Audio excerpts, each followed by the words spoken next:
আমরা যখন কোনো হলিউড বা বলিউডের স্পাই থ্রিলার সিনেমা দেখি তখন নায়কের ছদ্মবেশ ধারণ করে শত্রুর চোখ ফাঁকি দেওয়ার দৃশ্য দেখে কিন্তু আমরা রোমাঞ্চিত হই। কিন্তু আপনারা কি জানেন, আজ থেকে 100 বছর আগে বাস্তবের মাটিতে দাঁড়িয়ে আমাদের দেশের বিপ্লবীরা ব্রিটিশ সরকারের চোখে ধুলো দিতে এমন সব ছদ্মবেশ নিয়েছিলেন যা কোনো কাল্পনিক সিনেমার গল্পকেও হার মানায়। আজকের এই বিশেষ ভিডিওতে আমরা জানবো ভারতের 5 জন মহান বিপ্লবীর গল্প যাদের মাথার দাম ঘোষণা করেছিল ব্রিটিশ রাজ, কিন্তু নিজেদের প্রখর বুদ্ধি আর অতুলনীয় সাহস আর অদ্ভুত সব ছদ্মবেশের জেরে তারা বারবার পঙ্গু করে দিয়েছিলেন ব্রিটিশ গোয়েন্দা সংস্থাকে। চলুন জেনে নেওয়া যাক স্বাধীন ভারতের সবচেয়ে রোমাঞ্চকর গোপন জীবনের গল্প। নাম্বার 1, আমাদের সকলের প্রিয় নেতাজি সুভাষচন্দ্র বসুর গ্রেট এস্কেপ, পাঠান জিয়াউদ্দিন। সাল 1941, 17 জানুয়ারি, স্থান কলকাতার এলগিন রোডের বাড়ি। পুরো বাড়িটা ঘিরে রেখেছে ব্রিটিশ গোয়েন্দারা, 24 ঘন্টা কড়া নজরদারি, কারণ ভেতরেই গৃহবন্দী রয়েছেন সুভাষচন্দ্র বোস। কিন্তু ওই রাতেই ঘটে গেল ইতিহাসের সবচেয়ে বড় অলৌকিক ঘটনা। রাতের অন্ধকারে বাড়ির পেছনের দরজা দিয়ে একটি ওয়ান্ডারার গাড়িতে চেপে বেরিয়ে গেলেন এক ব্যক্তি। তার মুখে লম্বা দাড়ি, পরনে ঢোলা শেরওয়ানি আর মাথায় আফগানি টুপি। তিনি নেতাজি সুভাষচন্দ্র বসু নন, অন্তত ব্রিটিশ পুলিশের খাতায় তিনি ছিলেন মৌলভী জিয়াউদ্দিন।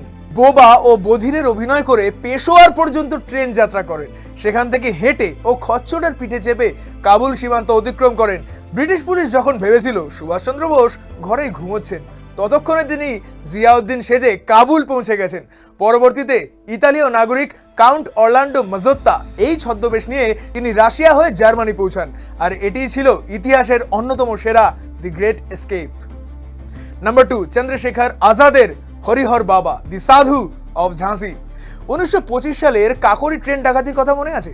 এই ঘটনার পর ব্রিটিশ পুলিশ সারা ভারত জুড়ে চিরুনি তল্লাশি শুরু করে। তাদের মূল লক্ষ্য ছিল একজনই, চন্দ্রশেখর আজাদ। আজাদের মাথার জন্য বড় অঙ্কের পুরস্কার ঘোষণা করা হয়েছিল, কিন্তু আজাদ কোথায় গায়েব হয়ে গেলেন?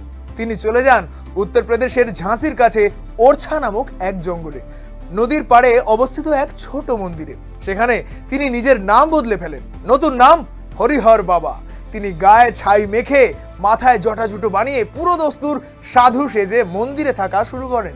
স্থানীয় গ্রামবাসীরা প্রতিদিন তার কাছে আশীর্বাদ নিতে আসতো, এমনকি ব্রিটিশ পুলিশও ওই পথ দিয়ে যাতায়াত করত। কিন্তু কেউ বিন্দু মাত্র টের পায়নি যে ধুনির সামনে বসে থাকা এই সাধুই আসলে ভারতের মোস্ট ওয়ান্টেড বিপ্লবী চন্দ্রশেখর আজাদ।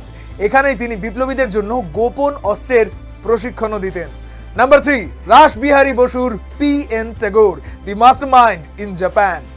1912 সালে দিল্লির চাঁদনি চকে ভারতের ভাইসরয় লর্ড হার্ডিঞ্জের শোভাযাত্রার বোমা হামলা চালানো হয়। এই ঘটনার মূল মাস্টারমাইন্ড ছিলেন মাস্টার রাসবিহারী বসু। ব্রিটিশ সরকার তার মাথার দাম তোলে এবং সারা ভারতের সমস্ত বন্দরে তার ছবি টাঙিয়ে দেওয়া হয়। কিন্তু রাসবিহারী বসু ছিলেন বুদ্ধির দিক থেকে সবার চেয়ে কয়েক ধাপ এগিয়ে। 1915 সালে তিনি একটি অদ্ভুত পরিকল্পনা করেন। তিনি কবিগুরু রবীন্দ্রনাথ ঠাকুরের এক দূর সম্পর্কের আত্মীয়ের নাম ভাঙিয়ে নিজের ভুয়ো পাসপোর্ট বানান, নাম দেন P.N. ট্যাগোর। এক অভিজাত ভারতীয় জমিদারের পোশাক পরে চোখে চশমা দিয়ে তিনি সোজা উঠে পড়েন জাপানের উদ্দেশ্যে রওনা দেওয়া একটি জাহাজে। ব্রিটিশ গোয়েন্দারা বন্দরে তাকে পরীক্ষা করলেও সন্দেহ করতে পারেনি। জাপানে পৌঁছে তিনি আত্মগোপন করেন, সেখানকার মেয়েকে বিয়ে করে নাগরিকত্ব নেন এবং সেখান থেকেই পরবর্তীতে তৈরি করেন ইন্ডিয়ান ইন্ডিপেন্ডেন্স লীগ, যা পরে নেতাজির আজাদ হিন্দ ফৌজের ভিত্তি হয়ে দাঁড়িয়েছিল। আমরা ভগৎ সিং এর যে ছবিটি সবচেয়ে বেশি দেখি, মাথায় ফেল্ট হ্যাট, পরিষ্কার দাড়িগোঁফ ছাঁচা এক তরুণ সাহেব, কিন্তু জানেন কি এই ছবিটিও ছিল এক ছদ্মবেশের ফসল। 1928 সালে লাহোরে ব্রিটিশ পুলিশ অফিসার স্যান্ডার্সকে হত্যা করার পর পুরো লাহোর শহরকে খাঁচাবন্দি করে ফেলেছিল ব্রিটিশ সেনাবাহিনী। স্টেশন থেকে শুরু করে সমস্ত রাস্তায় চলছিল তল্লাশি।